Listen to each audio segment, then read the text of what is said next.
Bienvenue. Merci de votre présence.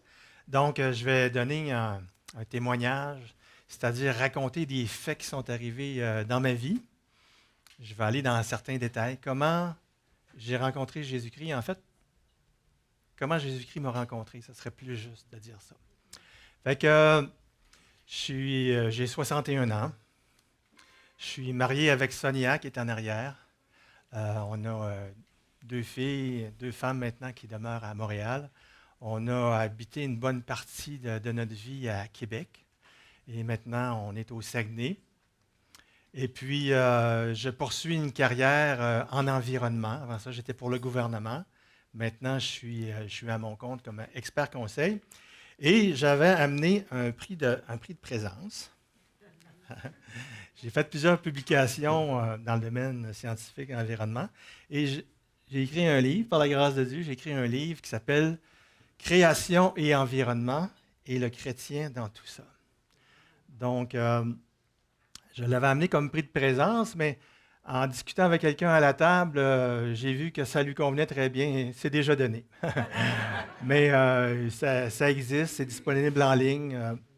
Voilà, l'auteur, c'est M.F. Robert, c'est mes trois prénoms. Okay? Marc-Fernand Robert. Fait que, c'est moi qui l'ai écrit. Et puis, Création et environnement, et le chrétien dans tout ça. Jean-Michel, qui est en arrière. Peux-tu venir le chercher, le livre, Jean-Michel? Jean-Michel va avoir aussi des signets. Si vous voulez avoir les coordonnées exactes du livre, il y a un signet, ça va vous aider. Et puis également, les autres prix présents, c'est deux articles qui ont été faits dans la revue de la Société biblique canadienne. C'est moi qui distribue moyennant $5. $0. OK. Donc, voilà. Fait que là, je vais aller au tout début de ma vie, puis je vais vous raconter le parcours de façon chronologique, en 30 minutes, essayer de résumer quelque chose d'important en 30 minutes. Donc, je vais concentrer. Il va y avoir des moments qui vont être difficiles, vous allez voir, mais il y a eu des moments très difficiles dans ma vie, mais rassurez-vous, ça finit bien. OK? Donc, voilà. Fait que je suis né à Bécomo, Haute-Rive plus exactement, si ça vous dit quelque chose, en 1962. Et dans notre famille, sur la Côte-Nord, on était trois jeunes garçons. J'avais 3 ans, mon frère avait 1 an de plus que moi, et j'avais un jeune frère, Paul, qui avait 1 an et demi. Et puis, ça allait bien, la famille était heureuse. En tout cas, moi, ce que je me rappelle, j'étais bien. Mais il y a eu une tragédie dans notre famille. Okay. C'est qu'à un moment donné, mes parents étaient partis et la personne qui nous gardait, les 3 petits bambins, son chum est venu à la maison et son chum a tué mon jeune frère. Okay. Donc, l'autopsie a révélé qu'il y avait une fracture du crâne et qu'il avait ingurgité des barbituriques. Donc, les barbituriques, c'est les médicaments qu'on donnait à ce moment-là aux personnes dépressives. Donc, c'était quelqu'un de dérangé et mon frère avait été tué. Mes parents n'étaient pas là. Imaginez le drame. Moi, j'avais 3 ans. Mes souvenirs sont vagues. Mais ça a basculé. Les choses ont basculé. Et puis, à partir de ce moment-là, j'ai commencé à faire des cauchemars. Toujours des cauchemars, toutes les nuits. Je rêvais à des sorcières, à des monstres, à toutes sortes de choses. Et puis, j'avais peur de me coucher le soir. Me coucher le soir, là, c'était une anticipation terrible. Et ça a duré pendant des années, je ne m'ouvrais pas, pour différentes raisons. J'étais un jeune garçon, puis je ne le disais pas, j'avais peur d'en parler. Puis, ça a duré des années, à peu près vers l'âge de 8 ans, là, j'ai craqué, là, j'en pouvais plus. Là, j'ai dit à ma mère ce que je vivais, toutes mes peurs, mes cauchemars. Puis, elle a eu beaucoup de sagesse, elle n'est pas rentrée dans la grande psychologie. Elle m'a dit, prie Jésus. Elle m'avait déjà parlé de Jésus, je savais qu'il était au ciel, je savais certaines choses sur lui. OK, je pars avec ça, je vais dans ma chambre, je me mets à genoux sur le bord de mon lit, je prie Jésus, je prie Dieu comme je le comprenais. Et là, c'est la nuit, je me couche dans mon lit, je ferme les yeux. Puis quand j'ouvre les yeux, c'était clair dans la chambre. C'était clair dans la chambre, c'était le soleil, c'était le jour. Je ferme les yeux, j'ouvre les yeux, c'est le jour. J'avais pas fait de cauchemar, en fait, j'avais même pas rêvé. Ça ne m'arrivait pas, ça. Ah, là, j'étais dans la joie. Non seulement j'avais passé une bonne nuit, mais Dieu avait répondu à mes prières. Et là, c'était une période heureuse qui a commencé. Et puis, même, j'étais assez zélé. Je parlais à mes amis. Hey, j'ai prié Dieu, puis j'ai été délivré de mes cauchemars, puis Dieu existe. Puis je commençais à me penser bon. Parce que Dieu, il avait exaucé ma prière. Okay? Donc, quelque part, je devais être quelqu'un de pas pire. Non. Dieu avait exaucé ma prière, pas parce que j'étais bon, mais parce que lui est bon. Je devenais aussi orgueilleux. Hein? Des fois, quand les choses vont bien dans la vie, ça allait bien à l'école, et puis je me pétais les bretelles. Mais encore là, si j'avais des talents, facilité d'apprentissage, c'est parce que c'est Dieu qui me les avait donnés. Mais je m'en orgueillissais et progressivement, je laissais Dieu de côté. Et là, on arrive à l'adolescence où il y a toutes sortes de bouleversements. Et moi, en plus, j'ai vécu d'autres bouleversements qui ont amplifié ça. Il est arrivé trois événements majeurs. Il y en a d'autres, mais trois principaux. Donc, à l'âge d'à peu près 12 ans, j'ai découvert que mon père était alcoolique. Je devais être sur un nuage, je ne m'en étais pas rendu compte. Il ne buvait pas à la maison. Mon père n'était pas là, je ne me posais pas de questions. Mais là, je le vois à la maison, il est sous. Alors moi, ça m'a jeté à terre.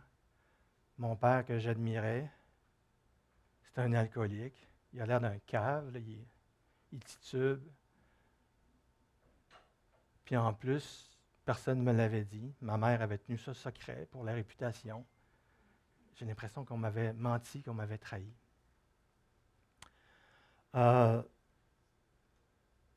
Après ça, à peu près en même temps, un autre événement majeur, c'est qu'il y a des livres qui rentraient dans la maison. Mon père, c'est un grand intellectuel, il aimait lire. Et là, il allait à la librairie à Haute-Rive et à chaque semaine, il amenait 2, 3 livres nouveaux.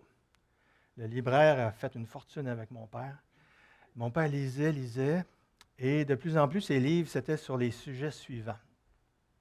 La télépathie, les pendules, l'hypnotisme, tirer aux cartes, le tarot, l'astrologie, le voyage astral, les contacts avec les morts, les contacts avec les esprits, les contacts avec les saints, les guides, parce que chaque livre a un peu sa terminologie, mais toutes des êtres qui sont dans l'au-delà, dans les lieux invisibles.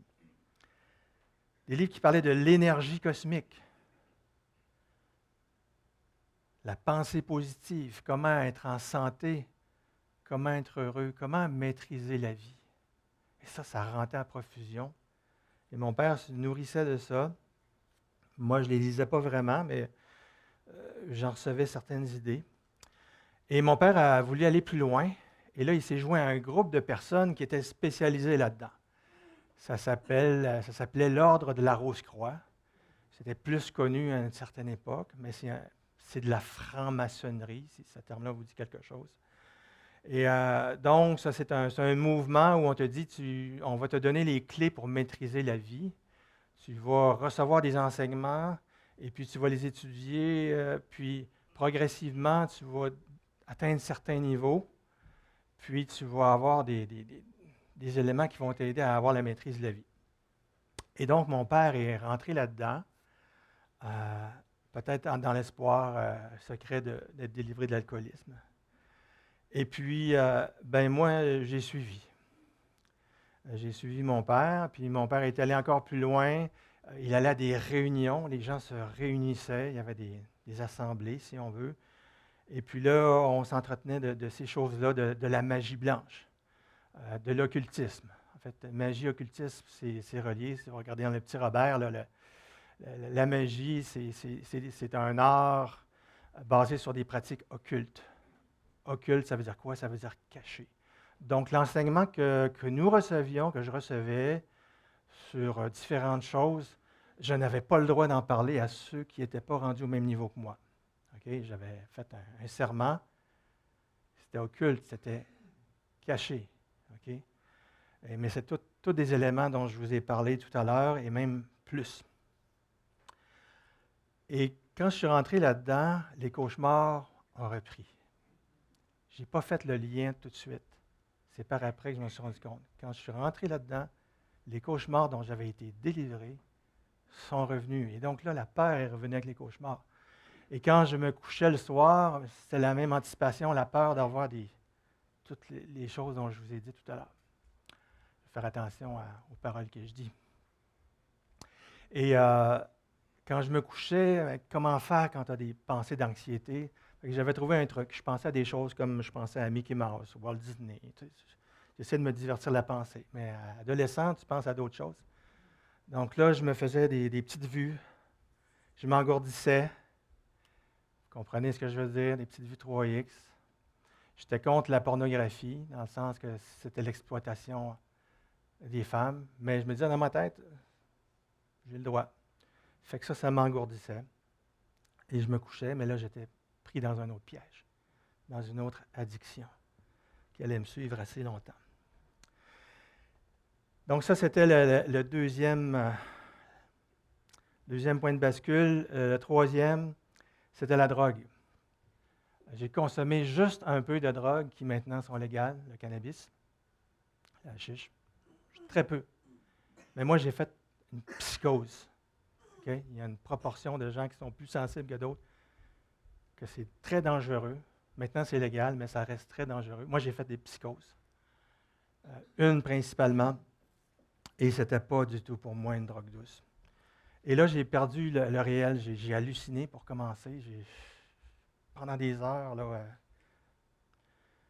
Et puis, je me disais, ça va revenir, ça va revenir, ça va revenir, ça va revenir. Ça ne revenait pas. C'est-à-dire que les hallucinations étaient disparues, mais quand elles sont disparues, je n'étais plus le même. Il y avait quelque chose de brisé en moi. Et jour après jour, ça se confirmait, là, il y avait quelque chose qui était brisé en moi. J'étais devenu un peu schizophrène. Okay? Donc, la misère à connecter avec les gens. Là, je vous vois, là, je vous sens, mais à ce moment-là, quelqu'un qui était devant moi, je le voyais, mais je le sentais. C'est comme si c'était irréel. Et ça a duré pendant des années. Et puis, non seulement c'était difficile, mais ma mère m'avait averti de ne pas prendre de drogue. Je lui avais dit que je n'allais pas en prendre, mais j'en ai pris. Et j'étais tellement déçu de moi d'avoir été aussi con que ça. Et là, j'étais pris avec un problème. Je ne savais pas comment m'en sortir. Et j'étais au secondaire et je faisais des efforts pour en sortir. Et je me disais que je croyais qu'il y avait un Dieu, puis si je faisais des bonnes choses, si je faisais le bien, bien Dieu allait avoir pitié de moi. Puis j'espérais qu'il allait avoir une lumière au bout du tunnel. C'est loin, mais les émotions du passé, c'est proche. Hein? Qu'il allait avoir une lumière au bout du tunnel, mais je ne savais pas comment. Fait que j'essaie de faire le bien. J'étais devenu un bénévole pour aller visiter les malades. Je donnais 10 % de mon revenu. Dans le mouvement que j'étais, ils disaient « Donnez 10 % de votre revenu ». Fait que je donnais 10 % de mon revenu, j'essaie de faire le bien, etc. Et j'apprenais que dans la vie, il y avait le karma, puis on avait un mauvais karma en fonction de ce qu'on faisait. Si on faisait le mal, on avait un mauvais karma. Puis si on faisait le bien, on avait un bon karma. Puis je me disais, bien, peut-être je vais me ramasser assez de karma pour en sortir. Puis, OK, l'idée de la balance, ça fait rire, mais à ce moment-là, c'était mon seul espoir, mais comment en faire assez? Et je continuais aussi à essayer de développer ces pouvoirs-là, magiques, surnaturels, pour pouvoir me rapprocher de Dieu. Le but, c'était d'aller vers Dieu. C'est ça qu'on nous avait dit. On nous avait dit aussi qu'on parlerait de Jésus. Mais là, j'étais rendu à un point où l'enseignement que je recevais, c'est que Jésus, ce n'était pas Dieu, le Fils de Dieu, qui était descendu sur terre pour venir en aide aux humains. Jésus était un simple homme, mais que lui, il avait progressé, il avait eu du bon karma, puis il était devenu égal à Dieu. Et que nous, on devait faire la même chose, devenir égal à Dieu. C'est ça qu'on me disait. On parlait de Jésus, mais on va voir que ce n'était plus la même chose. Et quelques détails. Donc, dans les réunions, il y avait les études que je faisais à la maison, ce que je recevais par la poste. Ça venait de la France. Et puis, on avait nos réunions. Puis, quand on voulait aller plus loin, il y avait comme quelque chose de plus. Et on était habillés avec des robes, on avait des masques, on avait des épées de chevalerie, on avait des codes secrets, on avait des mots magiques, des formules magiques s'il arrivait une tempête. Si même quelqu'un voulait vous attaquer, il y avait des formules pour tuer la personne. OK, ça montait progressivement, d'un niveau à un autre. Et là, je rentrais à l'université. Et ça n'allait pas bien. Et je ne savais pas que vraiment tout ce que je faisais, c'était en horreur à Dieu. Je vais vous lire un verset. Je ne le savais pas parce que je ne connaissais pas la Bible, parce que je ne la lisais pas. Je vais vous lire un passage où c'est l'Éternel qui parle, Dieu. Ça fait à peu près 3400 ans. Qu'on ne trouve chez toi personne qui fasse passer son fils ou sa fille par le feu. Ça, c'était les sacrifices humains. Personne qui se livre à la divination. Divination, c'est comme la télépathie. C'est comme prédire l'avenir. Et moi, j'avais eu ce don-là dans ce mouvement-là. Ça m'avait été donné. Et je pouvais prédire certaines choses. Je pouvais savoir ce que des fois des personnes pensaient. J'étais rendu devin, un petit devin. Donc, on ne trouve chez toi personne qui se livre à la divination, qui tire des présages, c'est-à-dire l'avenir, qui a recours à des techniques occultes, j'étais là-dedans, ou à de la sorcellerie. J'avais une amie, elle, qui faisait de la sorcellerie, de la magie noire, et puis ça m'a causé des problèmes. Personne qui jette des sorts. Personne qui consulte ceux qui évoquent les esprits. Oui, je consultais dans nos prières, on priait des personnes qui étaient décédées à toutes les fois. Nous vous invoquons. Venez ici, venez avec nous. Car toutes ces pratiques sont en horreur à l'Éternel. En horreur ou en abomination. Ça écœure Dieu. Okay. Il y a des raisons à ça, parce qu'on passe, au lieu de passer directement à Dieu, on passe par d'autres esprits. Et ça, c'est très dangereux. Et j'étais là-dedans.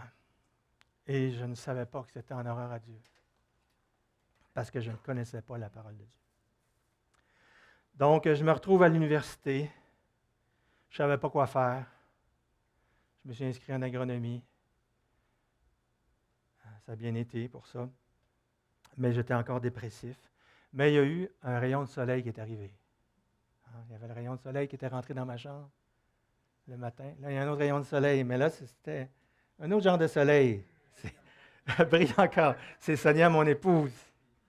Je l'ai rencontrée à l'Université Laval, pour faire simple, dans un travail étudiant. Et là, ça a été le coup de foudre. J'ai été séduit, entre autres, par son beau sourire qu'elle a toujours. Et donc, c'était réciproque, heureusement. Et Sonia, ce qui m'intéressait aussi, c'est qu'elle croyait en Dieu. Et puis, donc, on s'est fréquentés comme on se fréquente dans le monde. Et finalement, on a décidé de mettre les choses un peu plus à l'ordre. On s'est mariés.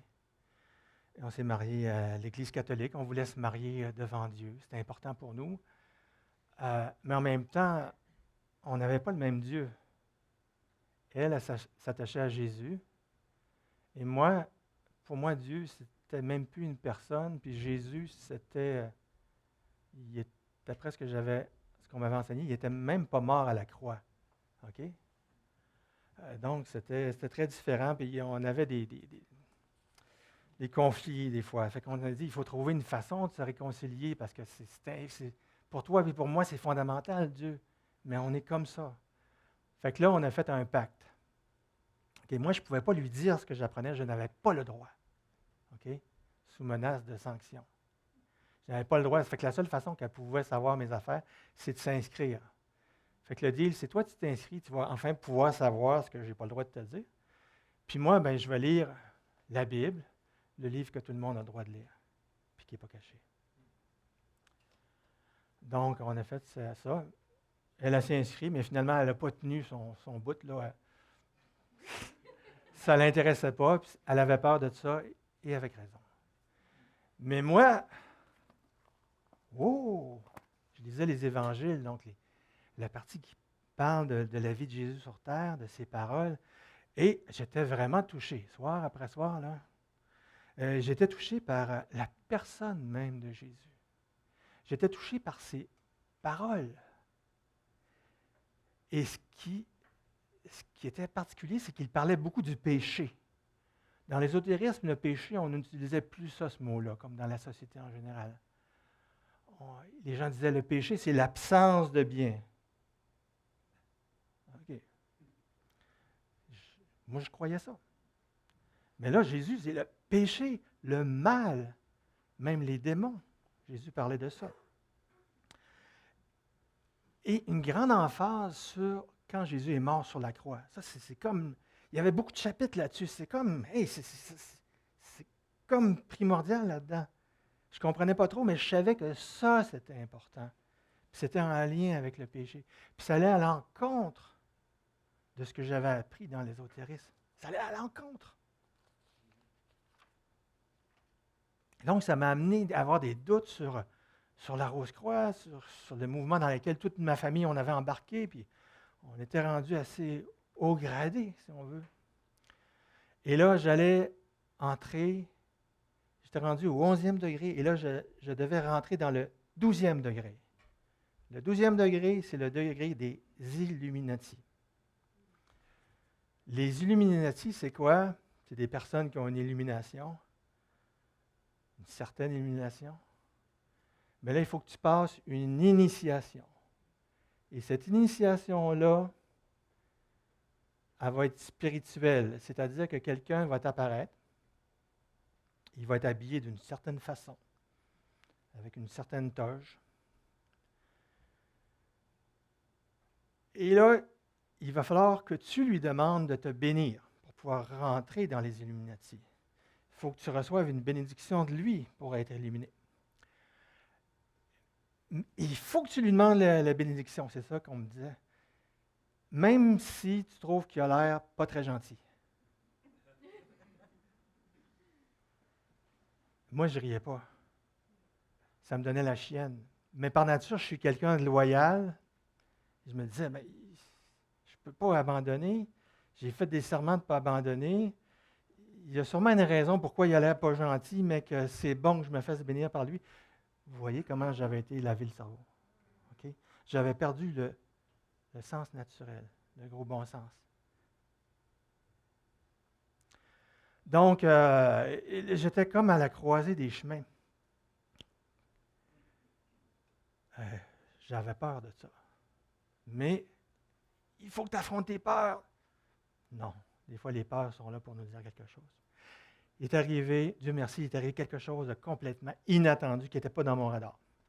Donc, moi, j'étais à Québec, je travaillais à Québec, j'avais commencé à travailler en environnement, en agriculture biologique, tout ça. Et là, j'appelais ma mère, qui était déménagée à Montréal. Mes parents étaient partis de Bécomo à Montréal parce que ça allait plus pantoute dans notre famille, là, avec l'alcoolisme de mon père, la déchéance financière et autres. Fait qu'ils étaient allés se réfugier à Montréal. Et j'appelais ma mère à Québec. Je ne voulais pas trop parler avec mon père. Et puis là, ma mère me dit, ben Marc, ton père, il va chez les chrétiens. Fait que là, ben, tant mieux pour lui. Si c'est bon pour lui, tant mieux. Puis j'étais sincère, là, ça ne pouvait pas être pire. Fait que je reparle une autre fois à ma mère. Je devais avoir à peu près 26 ans à cette époque-là. Elle dit, Marc, ton père a arrêté de boire. Oh! Ça, c'est pas rentré dans l'oreille d'un sourd. Ah non, ça, c'était gros. Ça, c'était gros.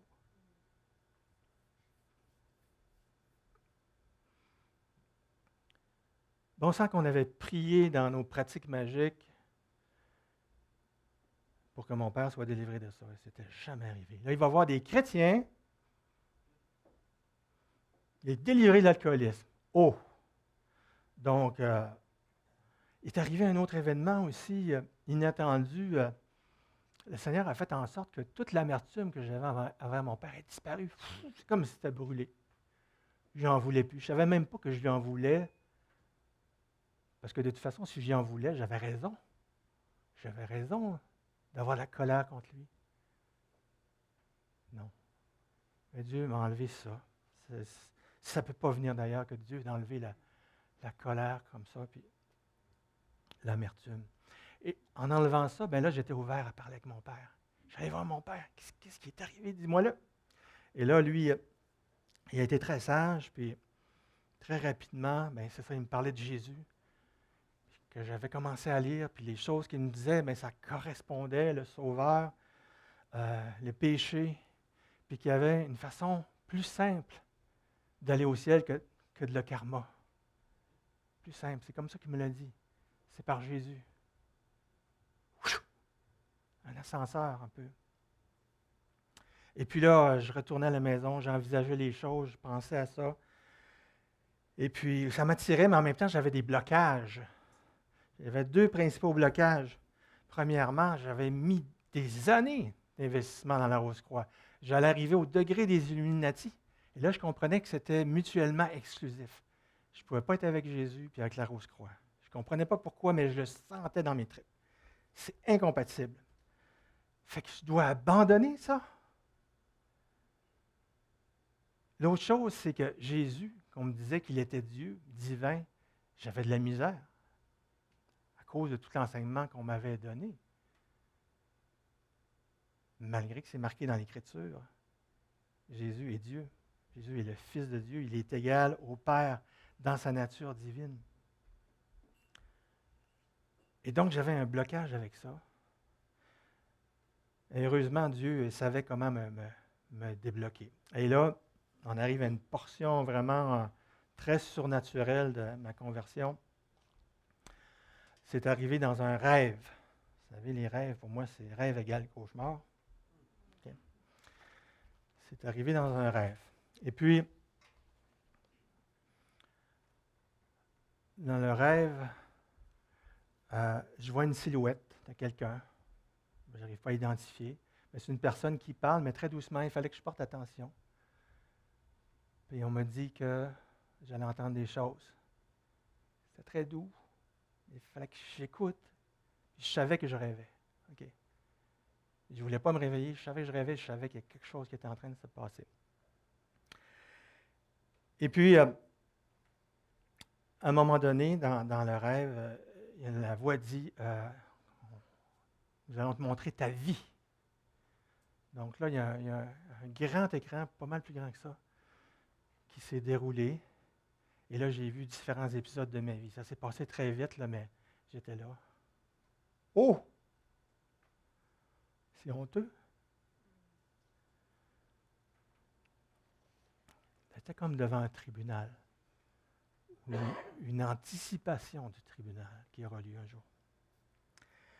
Et je ne vous raconterai pas dans les détails ce qui est là, mais j'aimerais vous lire un texte, un des plus anciens textes de la Bible, qui raconte quelqu'un qui a eu une vision divine qui va dans ce sens-là, qui montre qu'il n'y a personne qui est pur aux yeux de Dieu. Personne. Fait que si vous voulez, je vous invite à fermer les yeux pour vous mettre avec moi dans le rêve. Imaginez un peu comment je le vivais. Ben, vous n'êtes pas obligé. Écoutez. Une parole est arrivée furtivement jusqu'à moi, et mon oreille en a perçu les sons légers. Au moment où des pensées inquiètes proviennent des visions de la nuit, quand un profond sommeil tombe sur les hommes, la peur et le frémissement m'ont atteint, et tous mes os, mes membres ont tremblé. Un souffle ou un esprit passait sur ma face. Les poils de mon corps se hérissèrent. Quelqu'un se tenait là, je ne reconnaissais pas son aspect. Une silhouette était devant mes yeux, et j'entendis une voix qui murmurait doucement. Un mortel serait-il juste devant Dieu? Un homme serait-il pur devant celui qui l'a fait? Si Dieu n'a pas confiance en ses serviteurs, s'il découvre des erreurs chez ses anges, combien plus chez ceux qui demeurent dans des maisons d'argile, dans les corps? Eux dont les fondements sont dans la poussière et qu'on écrase comme une teigne, comme des insectes. Du matin au soir, ils sont frappés. Ils périssent pour toujours. Et nul n'y prend garde. Le fil de leur vie est coupé. Ils meurent, mais non avec sagesse. La tragédie humaine. Et c'est à peu près ça le message que je recevais sur ma propre vie. Et donc, on est toujours dans ce rêve-là, très long. Et là, j'avais 3 convictions profondes. La première, c'est que j'étais impur. J'étais impur. J'avais vu ma vie, là, ça ne marchait pas. En plus, j'étais orgueilleux. Je ne me connaissais pas. Je me pensais meilleur que j'étais, beaucoup. J'étais orgueilleux alors que j'étais un gars qui a plein de peur, qui est faible dans le fond. J'avais la conviction que j'étais séparé de Dieu. Séparé de Dieu. Dans les ténèbres, il y a un grand danger qui était devant moi. La mort. Dans son sens le plus large, la séparation avec Dieu. L'autre conviction, c'est par rapport à Jésus-Christ. Intérieurement, là, je savais qu'il est vivant, qu'il était au ciel, au-dessus, que c'était lui qui était au-dessus de tout. Je n'avais pas besoin qu'on me le dise, là, c'était devenu évident. Je ne le voyais pas, mais je le sentais. Je le savais. Il était le Seigneur, invisible, mais il était là. Et il attendait ma réponse. Il attendait ma réponse. Et je savais qu'il attendait ma réponse. Tout de suite après, à ma gauche ou à ma droite, je ne sais plus, il y a une lumière qui se fait et quelqu'un se présente avec une cagoule. Dans la lumière, il y en a d'autres derrière lui, c'est comme une grande fraternité. Et là, le principal s'adresse à moi. Il dit, on a le meilleur à t'offrir. Le meilleur de la terre. C'est avec nous. Il y avait cette lumière-là. Mais lui, il était là. Je le voyais. L'autre, je ne le voyais pas, mais il était là. J'avais un choix. J'avais une décision. Il voulait mon consentement. C'est ce que je devais faire dans les Illuminati. Demander de me bénir. Mais lui, il ne pouvait pas régler mon problème de péché et d'impureté. Il n'avait pas ce pouvoir-là. Jésus seul avait le pouvoir. Fait qu'est-ce que j'ai fait?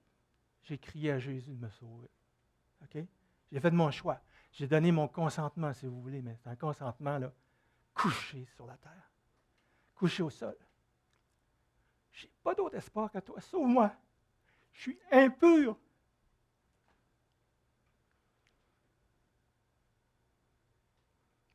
Et là, j'arrive à la fin du rêve. Je n'ai pas vu Jésus, mais j'ai entendu un chant, une chorale céleste. Et il y avait juste 2 mots dans ce chant-là. C'était Jésus, Christ. En fait, il ne le prononçait pas comme nous. C'était Jésus, Christ. Ça, ce n'est pas ce qui est le plus important, mais c'est ce que j'ai entendu. Le chant à la gloire de Jésus-Christ. Et je venais de rentrer dans cette gang-là. Et je vais quitter cette gang-là. Ça, je ne le savais pas. Je ne comprenais pas tout ce qui arrivait. Je ne savais pas que j'avais été... Je ne comprenais pas tout ce qui arrivait, mais je savais une chose, c'est que ma vie n'allait plus jamais être la même. Combien il me reste de temps, Martin? 5 minutes, merci. OK. Et là, on me disait que, tu as été sauvé, Marc. Mais là, je ne comprenais pas trop. Et, oui, mais sauvé de quoi? C'est en lisant l'Écriture que ça laisse préciser de quoi j'avais été sauvé. Donc, je vais dans le dernier livre de la Bible, l'Apocalypse. Et là, c'est Jésus qui parle en lien avec le jugement dernier, où tous les hommes vont être jugés, ceux qui n'ont pas reçu Jésus comme sauveur. Juste une phrase ou deux. Pour les lâches, les incrédules, j'étais incrédule, je ne croyais pas à la divinité de Jésus. Les abominables, je faisais des abominations, des horreurs devant Dieu dans la magie. Les meurtriers, les débauchés, dans ma tête, il se passait des choses. Les magiciens, ah oui, présents. Et tous les menteurs, oh, ça c'est assez large. Leur part sera dans l'étang brûlant de feu et de soufre, ce qui est la seconde mort. La seconde mort, c'est de ça que j'avais été sauvé. C'est ça. C'est Jésus qui m'a sauvé. Imaginez s'il n'était pas venu. C'est l'autre, là. C'est à l'autre que j'aurais dit oui. Merci, Seigneur Jésus.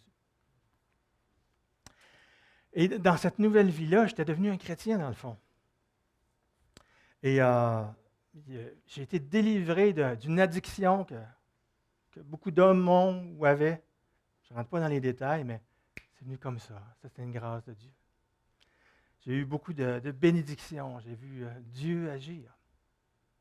Ça fait 34 années que le Seigneur Jésus est venu me chercher. Et je peux voir de plus en plus que ce que la Bible dit est vrai. Je l'ai vu en particulier avec les démons, avec Satan. Jésus en parle beaucoup, avec le péché, le mal, le jugement, tout ça. Et après ça, avec la création et dans différents domaines.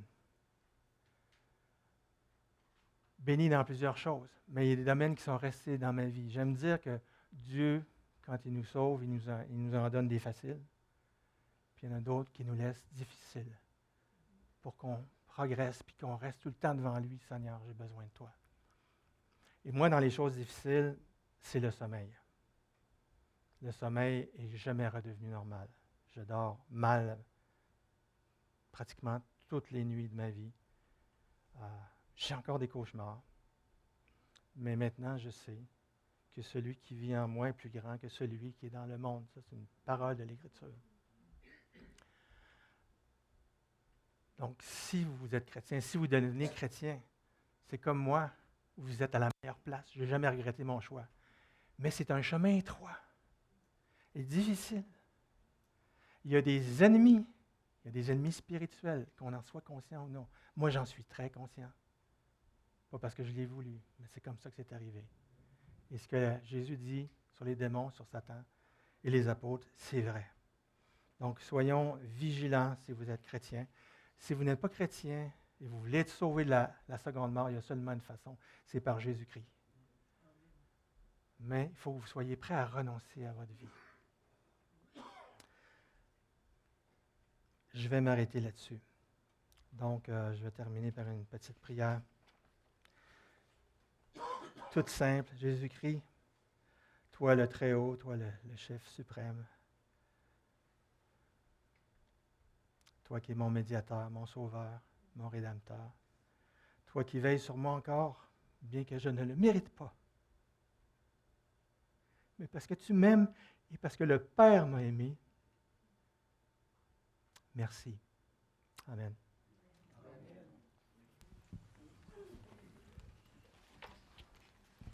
Merci beaucoup, Marc.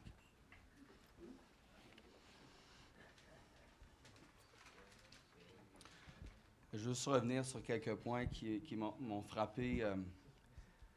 Vous savez, la vie est tragique. Hein? On a entendu son témoignage à Marc, mais la vie est tragique. Et on ne vit pas tous les mêmes choses, mais on peut tous dire que la vie n'est pas facile. Et on peut se reconnaître dans Marc, pas nécessairement avec tout ce qu'il a vécu, mais avec quelques points qu'il y avait cette notion-là de Dieu, pense que tous les êtres humains ont une notion, peut-être plusieurs l'étouffent, mais qu'il y a une notion qui a plus que ce qu'on voit. Dieu a mis dans le cœur de l'homme la pensée de l'éternité, la parole de Dieu nous dit. Marc nous a parlé de la notion du péché aussi. Il reconnaissait, mais il essayait de compenser avec le bien. Puis souvent, c'est ce qu'on fait, les gens. On veut faire des bonnes œuvres pour compenser le mal, parce qu'on a tous la notion du bien et du mal. Puis c'est dans la parole de Dieu qu'il a trouvé sa réponse. La parole de Dieu, c'est la parole de Dieu. Elle parle. Puis moi, je vous invite à l'ouvrir, à la lire. C'est en lisant les Écritures que Marc a eu cette conviction de péché. Ça veut dire que je suis convaincu, je le réalise, je le vois, que je suis pécheur. Donc, perdu devant Dieu. Ça, c'est la mauvaise nouvelle. Mais il y a aussi la conviction que Jésus-Christ, celui qui avait commis aucun péché, Dieu l'a fait devenir péché pour nous. Autrement dit, il a pris sur lui à la croix la punition qui était pour nous. Et il y a un échange qui est possible à la croix.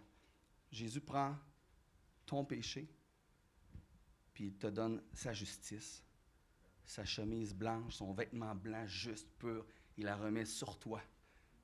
Il y a un échange possible. Mais j'ai beaucoup aimé ce que Marc a dit. Il attendait ma réponse. Il était devant cette conviction-là, pécheur perdu, Jésus-Christ peut me donner sa justice, prendre mon péché, mais il attend ma réponse. Et l'Évangile, c'est une invitation. Vous savez, il y a seulement 2 réponses possibles. Oui, comme Marc a fait, ou non. Et quand on dit non, ou quand on dit pas tout de suite, ou j'attends, c'est la même chose que dire non. Il n'y a pas 3 réponses à l'invitation de l'Évangile. Et moi, je vous invite à dire oui. C'est simple, Marc il l'a exprimé dans une prière. Vous voulez dire oui au Seigneur, bien allez à lui. Vous pouvez vous mettre à plat ventre, sur la face contre terre, à genoux, debout, mais allez à lui.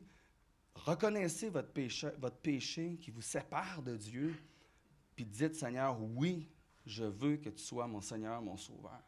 C'est aussi simple que ça. Et c'est ce qu'on vous invite à faire, dès maintenant, ce matin. Maintenant, pendant que je vous parle, ou en sortant, ou tantôt, mais n'attendez pas une journée de plus si vous n'êtes pas encore en paix avec Dieu. Puis dites oui, comme Marc le fait, comme plusieurs d'autres ici l'ont fait. Alors, ça met fin à notre déjeuner ce matin, témoignage. Juste quelques petites annonces. Vous allez avoir à l'arrière, je ne sais pas si c'est sur les tables, peut-être qu'il y en a. Oui. Mais si vous voulez, on peut aller plus loin.